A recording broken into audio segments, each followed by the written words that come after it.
Prayer, Swala, Part 2.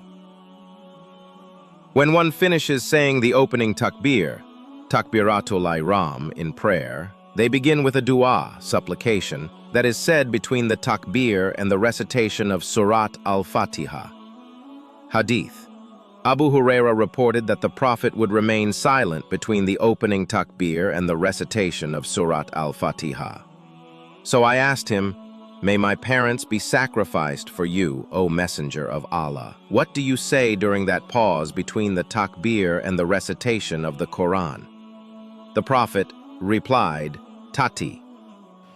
اللهم باعد بيني وبين خطاياي كما باعدت بين المشرق والمغرب اللهم نقني من الخطايا كما ينقى الثوب الأبيض من الدنس اللهم اغسل خطاياي بالماء والثلج والبرد.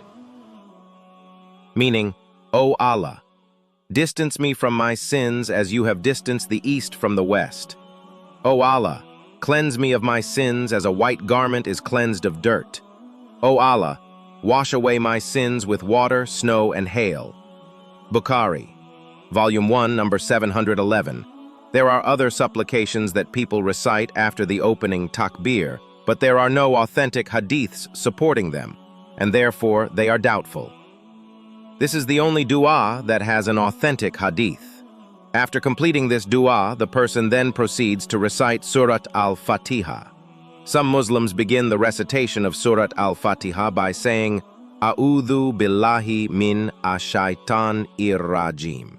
Bismillah-ir-Rahman-ir-Raheem." However, this is incorrect because the Prophet did not do so. Hadith. Anas bin Malik reported, "I prayed behind the Prophet, Abu Bakr, Umar, and Uthman, and I never heard any of them reciting Bismillah-ir-Rahman-ir-Raheem." Muslim number 786. The Prophet used to begin directly with Alhamdulillahi Rabbil Alameen. All praise is due to Allah, the Lord of the worlds. Hadith.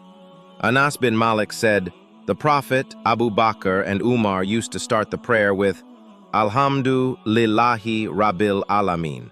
Bukhari, Volume 1. Some Muslims say they recite Bismillah-ir-Rahman-ir-Raheem because they believe it is a verse in Surat al-Fatiha. But this is not correct. The Prophet taught that Surat al-Fatiha consists of 7 verses, and it begins with Alhamdulillahi Rabbil Alameen.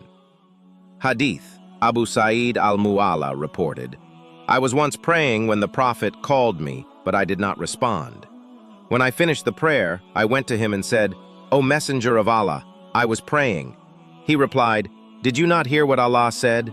Respond to Allah and the Messenger when He calls you to that which gives you life.' Surat Al-Anfal 8:24. Then he added, 'Before you leave the mosque, I will teach you the greatest surah in the Quran.' He took hold of my hand, and when he was about to leave, I reminded him, and he said, 'It is Alhamdulillahi Rabbil Alameen, the opening chapter, Surat al-Fatiha, which consists of 7 verses. Bukhari, Volume 6, number 1. This hadith clearly shows that Bismillah is not part of Surat al-Fatiha.